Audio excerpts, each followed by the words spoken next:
Hello students, I am your teacher Annu.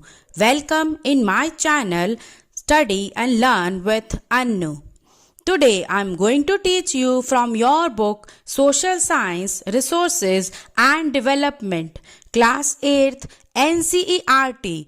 So it's your second chapter beta, Land, Soil, Water, Natural Vegetation and Wildlife Resources. So बेटा इसमें आपकी दो stories दी गई हैं, तो हम सबसे पहले वो स्टोरीज रीड करते हैं. In a small village in Tanzania Africa. ये जो स्टोरी है ये एक छोटे से गांव की है. अफ्रीका का एक जगह है तंजानिया. सबसे पहले तो आप मैप में देखो कि तंजानिया कहाँ पर है. तो बेटा ये अफ्रीका है, वर्ल्ड मैप ये रहा, ठीक है. इसमें देखो आप, ये अफ्रीका है और अब आप यहाँ देखोगे कि ये तंजानिया. तो इसमें एक बच्ची है मैम्बा, जिसकी ये स्टोरी है. Mamba gets up very early in the morning to fetch water. जो माम्बा जो बच्ची है वो रोज सुबह जल्दी उठती है. क्या करने के लिए? पानी लाने के लिए. फेच का मतलब क्या होता है? किसी चीज को जाकर लेके आना. तो वो रोज सुबह उठकर पानी लाने के लिए बहुत जल्दी उठती है. She has to walk a long way and returns after a few hours. उसको पानी लाने के लिए बहुत दूर जाना पड़ता है. लॉन्ग वे, बहुत दूर जाना पड़ता है.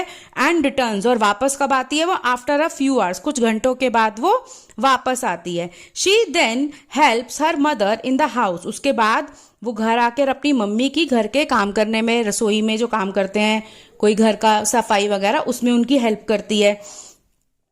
And joins her brothers in taking care of their goats. और फिर जो बकरियां उन्होंने पाल के रखी हुई हैं उसको, उसकी देखभाल करने के लिए वो अपने भाइयों की मदद करती है.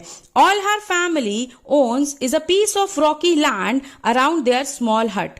जो उनकी फैमिली है उनके पास एक रेतीली, रॉकी का मतलब क्या होता है? रेतीली लैंड. उनके घर के स्मॉल, छोटी सी उनकी झोपड़ी है, उसके पास जो जगह है वो उनका लैंड है. मामा's फादर कैन बेयरली ग्रो सम मेज. जो उसके पापा हैं वो उसके ऊपर थोड़ी सी मेज, मेज क्या होती है? मक्का. एंड बीन्स, बीन्स क्या होते हैं? जैसे राजमा हो गए और फ्रांस बीन्स हो गई, जितने भी इस तरह के ये बीन्स होते हैं वो उनमें वो उगाते हैं वहां पे. On it after toiling hard. Toiling hard का क्या मतलब होता है? बहुत कठिन परिश्रम करने के बाद वो उस पर थोड़ा सा ही मेज और बीन्स उगा पाते हैं. This is not enough to feed their family for the whole year.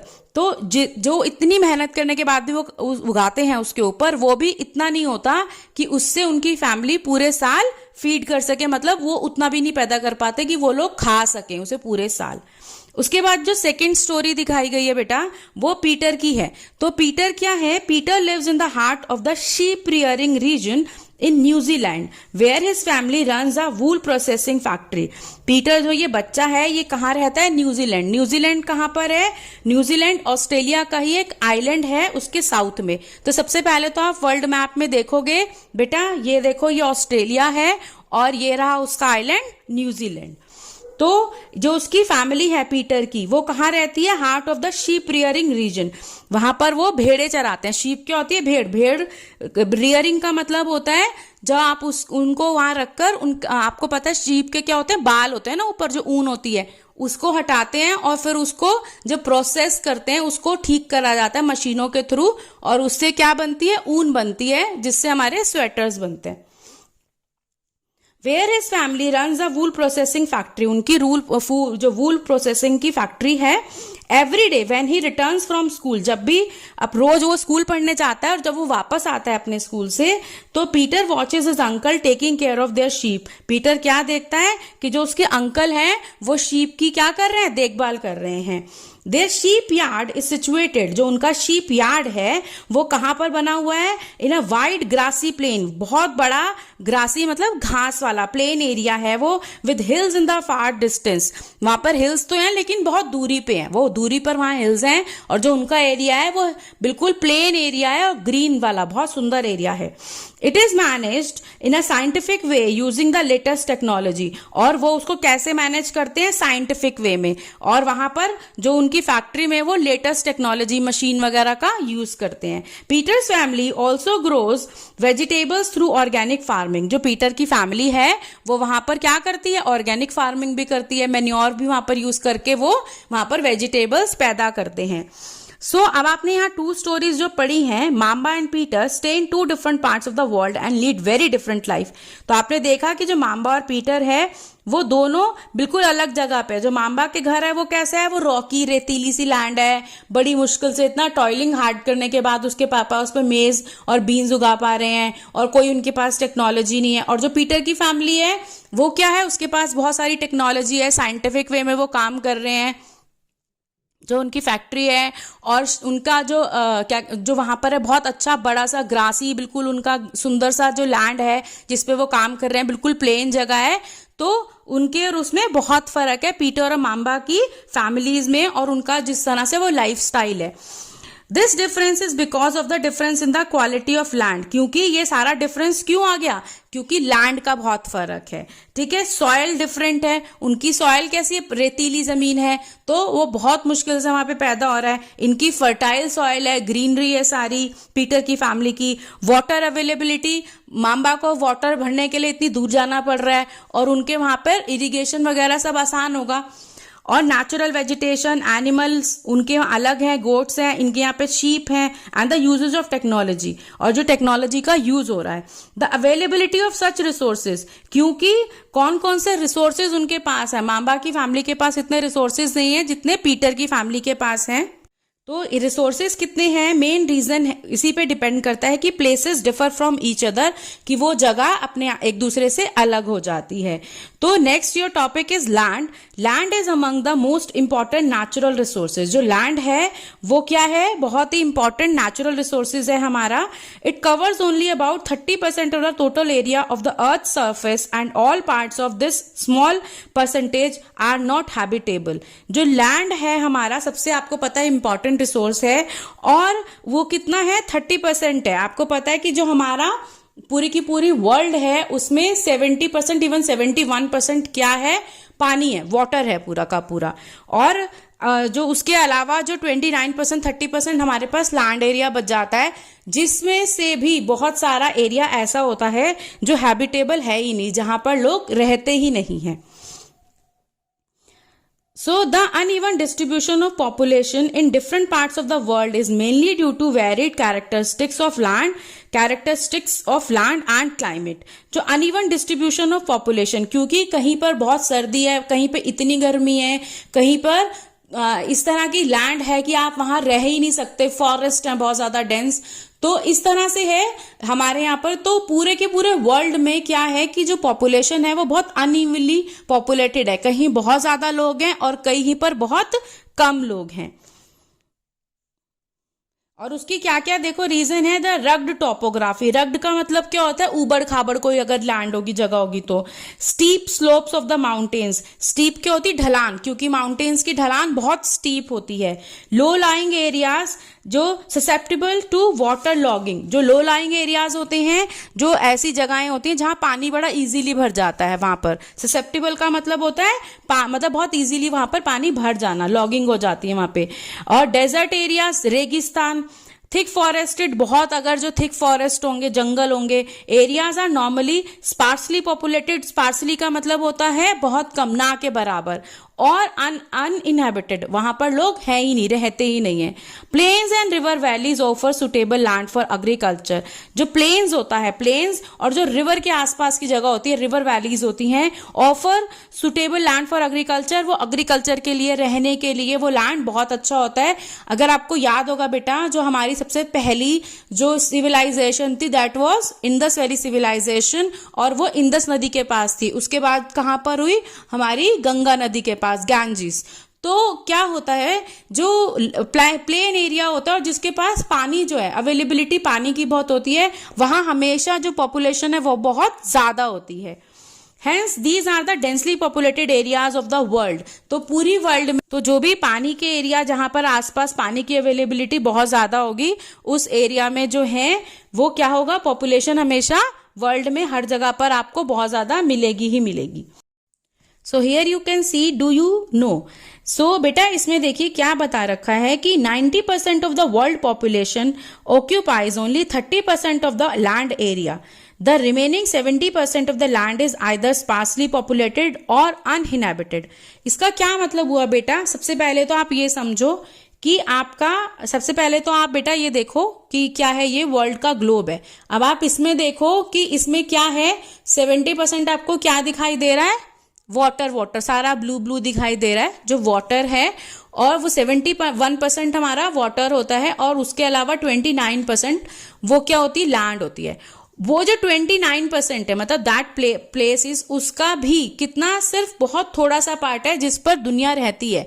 Otherwise वो या तो उसमें बहुत कम लोग रहते हैं या फिर लोग रहते ही नहीं है, क्योंकि वो या तो पोलर रीजन में आ जाता है, बहुत ठंडा, इतना ठंडा कि वहां पर लोग हो ही नहीं सकते, या एक्सट्रीम हॉट हो जाता है जहां पर दुनिया रह ही नहीं सकती।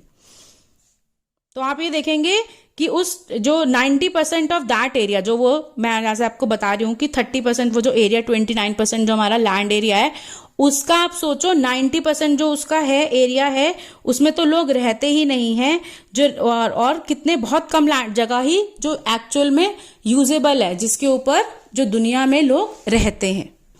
So land use. Next topic is land use. Land is used for different purposes such as agriculture, forestry, mining, building houses, roads and setting up of industries. जो लैंड होती है उसमें हम क्या क्या चीजें बनाते हैं, एग्रीकल्चर हम उस पर खेती बाड़ी करते हैं, फॉरेस्ट्री जंगल होता है, माइनिंग क्या होता है, जो मिनरल्स निकालते हैं हम खुदाई करके, बिल्डिंग हाउसेस घर बनाए जाते हैं, रोड्स बनती हैं, सड़कें बनती हैं, and setting up of industries, बड़ी बड़ी इंडस्ट्रीज, बड़े बड़े जो फैक्ट्रीज हैं उनको लगाया जाता है। This is commonly termed as land use. इसे सिंपल भाषा में क्या बोलते हैं, लैंड यूज बोलते हैं, कि हम इस प्रकार से अपनी धरती का प्रयोग कर रहे हैं।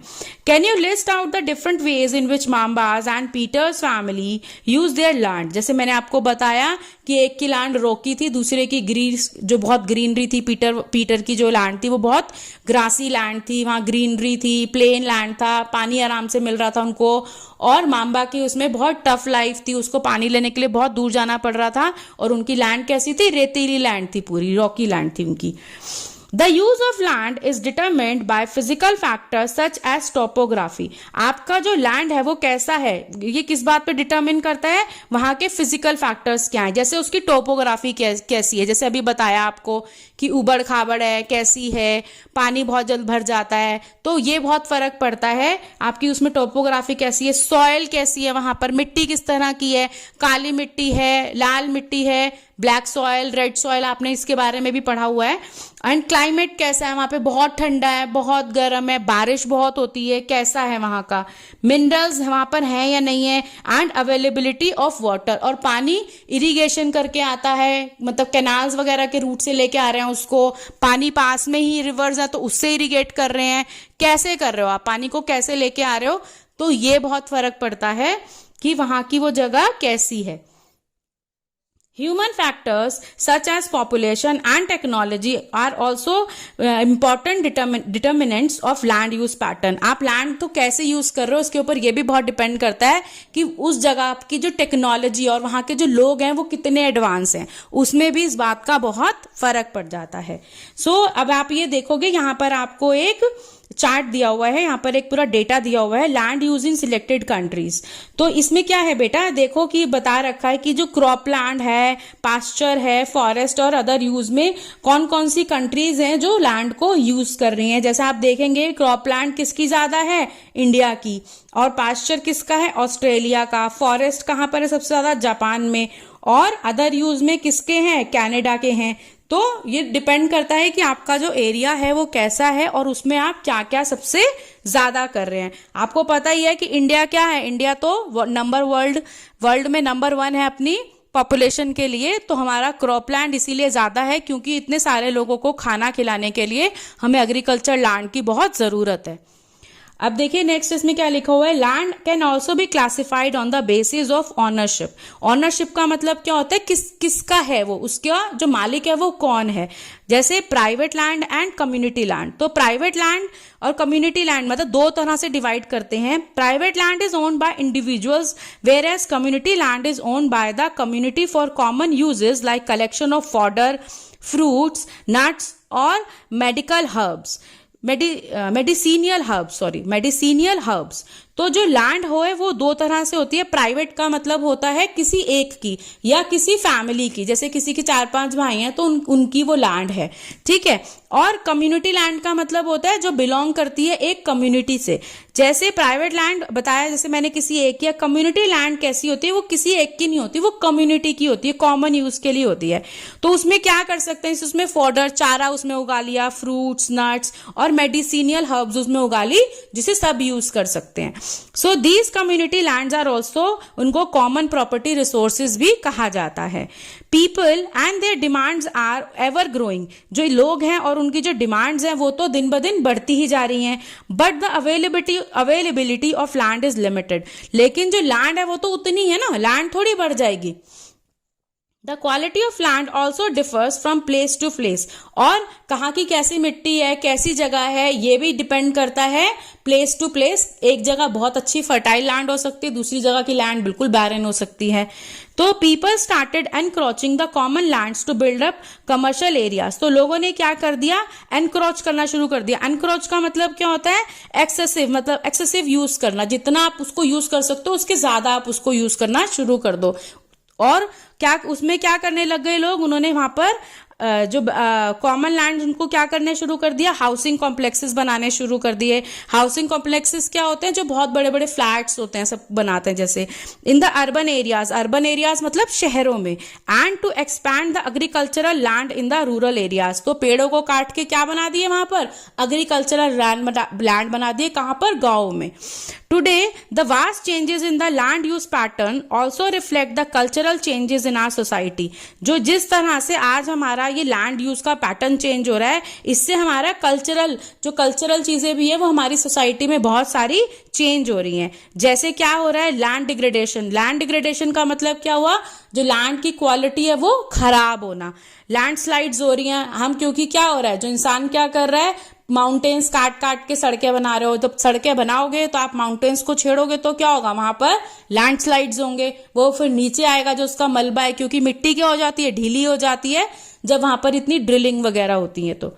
और सॉयल इरोजन हो रहा है, जो उस सॉयल की ऊपर वाली जो परत है वो पानी के साथ या हवा के साथ उड़ के कहाँ जाती है, नीचे उड़ जाती है वहां से।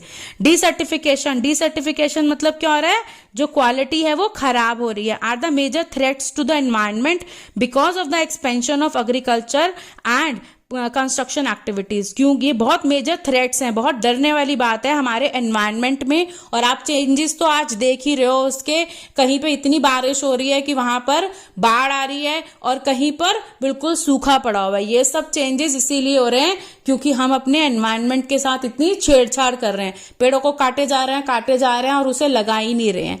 तो ये सब चीजें उसी का नतीजा है, हमारी इन सब चीजों का ये नतीजा निकल रहा है। Because of the expansion of agriculture, और ये क्योंकि हम एग्रीकल्चर के लिए हमें लैंड चाहिए, इतने सारे लोग हैं, उनकी भूख कैसे मिटेगी, उसके लिए लैंड चाहिए, तो पेड़ कटते जा रहे हैं। और कंस्ट्रक्शन एक्टिविटीज हो रही हैं, रहने के लिए घर चाहिए, तो इन सब से बहुत सारा जो चेंज है वो हमारे लैंड पे होता जा रहा है। So here are some pictures, तो आप इसमें चेंजेस देखेंगे। आप फर्स्ट पिक्चर में देखोगे कि हट बनी हुई है और जो जमीन है वो कैसी है, कच्ची रोड है बिल्कुल, और पूरा आपको ग्रीनरी घास खेत सब दिखाई दे रहे हैं, और एक आदमी दिखाई दे रहा है जो हल चला रहा है। सेकंड पिक्चर में आप देखोगे कि जहां पे हट थी वहां पर पक्का घर बन गया और टेक्नोलॉजी आ गई, वो ट्रैक्टर से काम कर रहे हैं, ठीक है। थर्ड पिक्चर में आप क्या देखोगे कि लैंड बिल्कुल वो जो कंक्रीट बन गई है, अभी तक तो कच्ची थी। कच्ची लैंड क्या करती है, जब वहां पर बारिश आती है तो वो उसे सोख लेती है। कंक्रीट लैंड तो ऐसा करेगी नहीं, रोड बनी हुई है क्योंकि कंक्रीट की, तो कंक्रीट रोड में पानी की तभी लॉगिंग होता है इतना ज्यादा, और घर बनेंगे और बहुत सारे, और जो जहां पर फसल वसल हो रही थी एग्रीकल्चर वो तो हट ही गया, वहां पर एक जगह पर छोटा सा आप देखेंगे पार्क बना हुआ है। और नेक्स्ट जो लास्ट पिक्चर है, फोर्थ पिक्चर, इसमें तो आप देखेंगे कि सिवाय मल्टीपल स्टोरीज आप देखेंगे पूरी फ्लैट्स बने हुए हैं बड़े बड़े, और बहुत सारा यहाँ पर ट्रक हैं, कार हैं, और पार्क दिखाई दे रहा है छोटा सा, और ग्रीनरी तो बिल्कुल भी दिखाई दे ही नहीं रही है। तो दिस इज व्हाट, हमारी जो सोसाइटी है वो चेंज होती जा रही है। अगर आप अपने आसपास भी देखेंगे तो आपके घर के आसपास आज से जब आप छोटे थे और आप जैसे अपना देखते थे और आज में बहुत फर्क होगा, क्योंकि सारी की सारी बिल्डिंग्स बन गई होंगी बहुत ज्यादा, मल्टीपल स्टोरीज बिल्डिंग, इतने बड़े बड़े मॉल, सब कुछ बन गया होगा। जो आज से 10-12 साल पहले इतना था ही नहीं। तो अब जब हमने अपनी लैंड को इतना खराब कर दिया है तो उसको कंजर्व भी करना पड़ेगा, बचाना भी पड़ेगा ना उसको। तो कंजर्वेशन ऑफ लैंड रिसोर्स, हम उसको कैसे बचाएं इसके बारे में हम यहाँ पढ़ेंगे। Growing population and their ever growing demand has led to a large scale destruction of forest cover and arable land and has created a fear of losing this natural resource. क्या हो रहा है, ग्रोइंग पॉपुलेशन, दिन ब दिन हमारी population तो बढ़ती जा रही है। इंडिया तो वैसे ही 140 करोड़ है, नंबर 1 है इस वक्त हम पॉपुलेशन में, और हमारी जो डिमांड है वो बढ़ रही है। किसके लिए? बहुत ज्यादा हमें लैंड चाहिए लोगों को रहने के लिए, खाना, एग्रीकल्चर के लिए। तो उससे डिस्ट्रक्शन हो रहा है किसका? फॉरेस्ट का, क्योंकि पेड़ों को काट काट के ये लैंड हम ले रहे हैं। और एरेबल लैंड कौन सा होता है? जिस लैंड पर आप खेती बाड़ी कर सकते हो। तो जहां पर वो खेती बाड़ी वाला फर्टाइल लैंड भी है, लेकिन हमें वहां पर क्या बनाना है, हमें वहां फ्लैट्स बनाने हैं या हमें मॉल बनाना है, तो उसको भी यूज किया जा रहा है इन चीजों के लिए। हैज क्रिएटेड अ फियर, हाँ, उससे क्या हो रहा है, एक तरह का फियर, डर हो रहा है कि हम अपने नेचुरल रिसोर्स को क्या कर रहे हैं, खराब करते जा रहे हैं। Therefore, the present rate of degradation of land, जिस तरह से हमारी जमीन खराब हो रही है, उसकी क्वालिटी खराब हो रही है, must be checked, उसको हमें अब चेक करने की जरूरत है। उसके लिए हमें क्या करना पड़ेगा? एफॉरेस्टेशन, अफॉरेस्टेशन मतलब पेड़ लगाने पड़ेंगे। लैंड रेक्लेमेशन, जो उसकी क्वालिटी खराब हो गई है उसकी क्वालिटी को ठीक करना पड़ेगा लैंड की। Regulated use of chemical pesticides and fertilizers and checks on over grazing are some of the common methods use to conserve land resources. क्या देखना पड़ेगा? रेगुलेट, मतलब जो फार्मर्स होते हैं वो क्या करते हैं, कई बार ठीक है फर्टिलाइजर्स डालना, केमिकल जो होते हैं ये बहुत जरूरी होते हैं, क्योंकि अदरवाइज उनकी जो खेती है वो खराब हो जाएगी, उसके ऊपर कीड़े लग जाएंगे। लेकिन उसका यूज जो है वो ओवर नहीं होना चाहिए। ऐसा नहीं होना चाहिए कि वो इतना यूज कर दें उसको कि वो जो लैंड है उसे खराब कर रहे हैं उसकी, क्योंकि पूरी फर्टिलिटी खत्म हो जाती है लैंड की। तो बीच बीच में वो मैन्योर भी डाल लें। ये भी देखना पड़ेगा कि उन जो बीच बीच में उसको मैन्योर डाल के उसकी फर्टिलिटी को क्या करें, उसको अच्छा करें। और क्या देखना पड़ेगा? ओवर ग्रेजिंग ना हो, जैसे वो छोड़ देते हैं अपने एनिमल्स, और जब वो उसको खाते हैं वहां से चारा जो खाना शुरू करते हैं तो उससे वो क्या करते हैं, पूरी की पूरी मिट्टी को उखाड़ देते हैं। तो जो फर्स्ट लेयर होती है, जो फर्टाइल लेयर होती है मिट्टी की, सॉइल की, वो बाहर आ जाती है, जिससे वो लैंड क्या हो जाती है, बैरन हो जाती है, खराब हो जाती है। तो इस चीज को देखना कि वहां पर ओवर ग्रेजिंग ना हो लैंड, और बार बार ज्यादा जानवर एक ही लैंड को ना मतलब एक ही लैंड पे अगर वो खाएंगे तो सॉइल बिल्कुल वहां की बेकार हो जाएगी। तो सम ऑफ द कॉमन मेथड्स हैं जो क्या यूज करने चाहिए, कंजर्व मतलब अपनी लैंड को बचाने के लिए हमें ये कुछ कॉमन मेथड है जिनको यूज करना चाहिए। अब यहाँ पर एक आपको टॉपिक दिया गया है, लैंडस्लाइड्स बताया गया है कि क्या हुआ। वहां पर ये बता रहे हैं कि जो हम चीजें कर रहे हैं उससे क्या रिजल्ट निकल रहे हैं। लैंडस्लाइड्स क्या होती है, सबसे पहले तो आप ये समझो। Landslides are simply defined as the mass movement of rock, debris और earth down a slope. Landslides क्या होती हैं? जब एक तरह से माउंटेन्स पे, जो माउंटेन्स होते हैं उसमें वहां पर जो रॉक और जो ढेर होता है, किसका? मलबा, मिट्टी का जो ढेर है वो अर्थ डाउन अ स्लोप, वो पूरा ढलान के साथ जब वो धरती पे आ जाता है, मतलब वो वहां पे रोड होगी उस पे आ गया, अगर आगे रहने वाले कोई लोगों का घर होगा उस पे आ गया, कोई रिवर है उसमें, तो वो पूरा का पूरा साथ में पेड़, मलबा, बहुत सारा वो जब जमीन पे आ जाता है उसे क्या बोलते हैं? लैंडस्लाइड बोलते हैं उसे। अब मैं आपको बेटा एक वीडियो दिखा रही हूं, उसमें आप देखो कि ये लैंडस्लाइड कैसे होता है। तो देखो इसमें बेटा आपको समझ में आ रहा होगा कि किस तरह से ये जो पूरा का पूरा जो मलबा है, ये अगर वहां पर रोड है उस पे आ जाएगा, अगर घर बना है घर पे आ जाएगा, रिवर होगी तो रिवर पे आ जाएगा, किस तरह से ये सारा मलबा जमीन पे आ जाता है।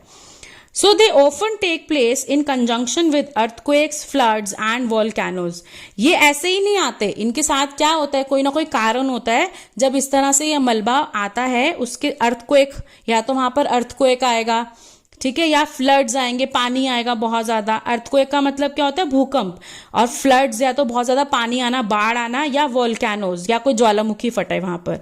अ prolonged spell of rainfall can cause heavy landslide. अगर बहुत दिनों तक बारिश हो रही है तो उसके कारण भी लैंडस्लाइड हो जाता है, क्योंकि जो मिट्टी है वो लूज हो जाती है वहां पर। That can block the flow of river for quite some time. और उससे क्या होता है, अगर वो लैंडस्लाइड आई और उसके पास कोई रिवर है, तो वो क्या करेगा, जाके वो सारा का सारा जो मलबा है, वो जो डेब्रीज है, वो पूरा का पूरा रिवर के अंदर चला जाएगा। The formation of river blocks can cause havoc to the settlements downstream on its bursting। तो क्या होगा, जब आप रिवर का रास्ता रोकेगा, वो डेब्रीज जो है, वो डेब्रीज ने जब जाके रिवर का रास्ता रोका तो पानी तो आएगा ही ना पीछे से अपने फ्लो से, तो फिर क्या होगा, वो बर्स्ट करेगा, बर्स्ट करके वो क्या होगा, उसके आसपास जो भी होगा, घर होंगे तो घरों में वो पूरा घुस जाएगा और सारी प्रॉपर्टी, इंसान, सबका क्या कर देगा, नुकसान कर देगा। In the hilly terrain, landslides have been a major and widely spread natural disaster that often strike life and property and occupy a position of major concern। तो हिली टेरेन जो होते हैं उसमें लैंडस्लाइड एक बहुत मेजर और वाइडली स्प्रेड नेचुरल डिजास्टर है जो होता ही रहता है। दैट ऑफन स्ट्राइक लाइक, वो जिसपे किस पे वो स्ट्राइक करेगा, जो उसके आसपास होगा, घर होंगे तो घर पे करेगा, सड़क होगी तो सड़क पे, नदी होगी तो नदी, वो उस पे स्ट्राइक करेगा ही करेगा, जो उसके आसपास कोई प्रॉपर्टी है और कोई भी चीज है उस पे वो आएगा ही आएगा। और इसके बारे में हमें बहुत सोचने की जरूरत है।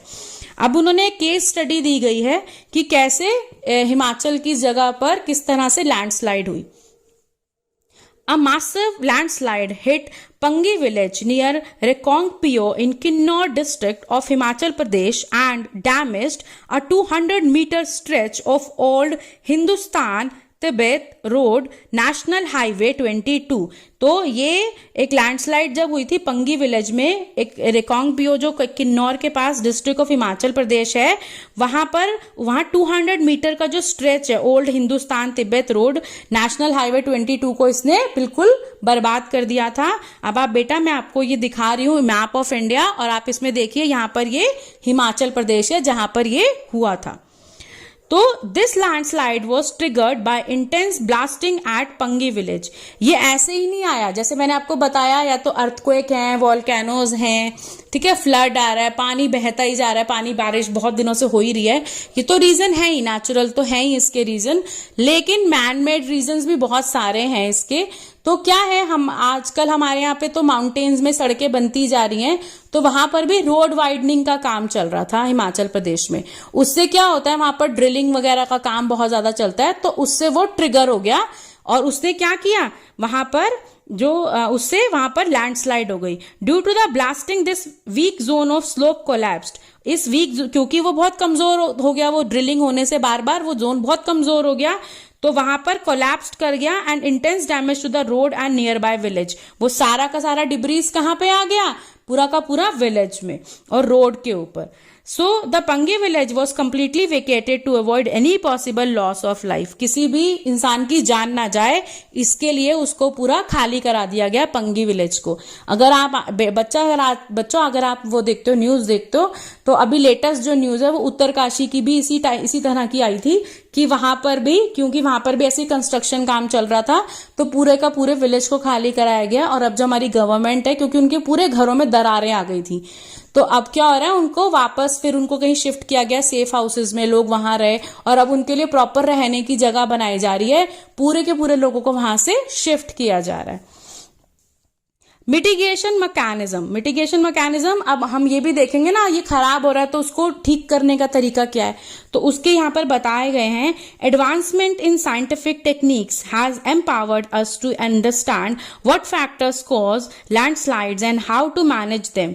अब हमारे, क्योंकि साइंटिफिक हमारा, जैसे हमने पहले भी पढ़ा कि किस जगह पर जो टेक्नोलॉजी और लोग कैसे हैं, उस पर भी बहुत फर्क पड़ता है कि हम लैंड को यूज कैसे कर रहे हैं और हम क्या क्या चीजें वहां कर रहे हैं। तो जब हमने देखा कि हमारे यहाँ पर लैंडस्लाइड जैसे हो रहे हैं, जब लोगों ने ये सब देखा, तो फिर उसके बाद क्या हुआ, क्योंकि हमारी टेक्नोलॉजी अब इतना, वर्ल्ड जो है इतना आगे जा चुका है, तो टेक्नोलॉजीज भी बहुत आगे आ गई हैं, तो उसके लिए कुछ ऐसी चीजें हैं जिसकी रोकथाम हम कर सकते हैं, जिससे जो इस तरह के आगे लैंडस्लाइड्स ना हो, अगर हो भी तो उससे जान माल का कोई नुकसान ना हो, कोई इंसान ना मरे, चीजें ना खराब हो, प्रॉपर्टी डैमेज ना हो।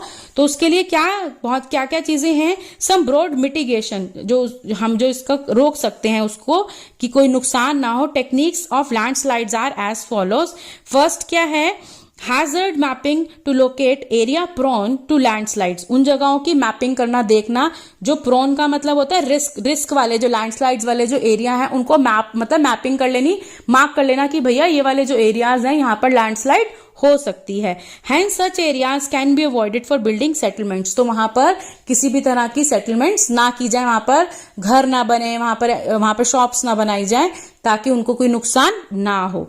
और construction of retention wall to stop land from slipping, अब आप देखोगे आपकी बुक में भी यहाँ रिटेंशन वॉल दिखाई गई है और मैं आपको बेटा थोड़ी पिक्चर्स भी दिखा रही हूँ जिससे आपको समझ में आएगा कि व्हाट इज रिटेंशन वॉल। तो इससे क्या होता है, रिटेंशन वॉल से अगर ये लगी है तो जो डिब्रीज है, जितना भी वो डिब्रीज बाहर आएगा, वो मलबा जो है वो रोड पे नहीं जाएगा, पानी में नहीं जाएगा, लोगों के घरों में नहीं जाएगा, तो उससे वहां पर वो सेफ हो जाएगा।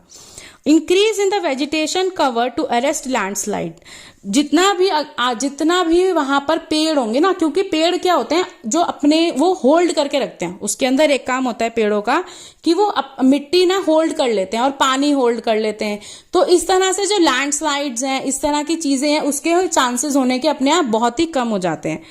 The surface drainage control works to control the movement of landslide along with rain water and spring flows, जो सरफेस अगर ड्रेनेज अगर वहां पर नालियां बन जाए, प्रॉपर पानी को जाने के लिए अगर आप जगह दे दो, तो बारिश अगर बहुत तेज आ रही है, जैसे अगर आपने बच्चों देखा होगा कि माउंटेन्स में झरने बह रहे होते हैं, स्प्रिंग्स होते हैं बीच बीच में, तो वो क्या करते हैं, मिट्टी को क्या करते हैं, वो लूज कर देते हैं। तो अगर पानी को जाने का रास्ता मिल जाएगा तो वो मिट्टी को ऐसे लूज नहीं कर पाएंगे, तब भी लैंडस्लाइड से बचा जा सकता है।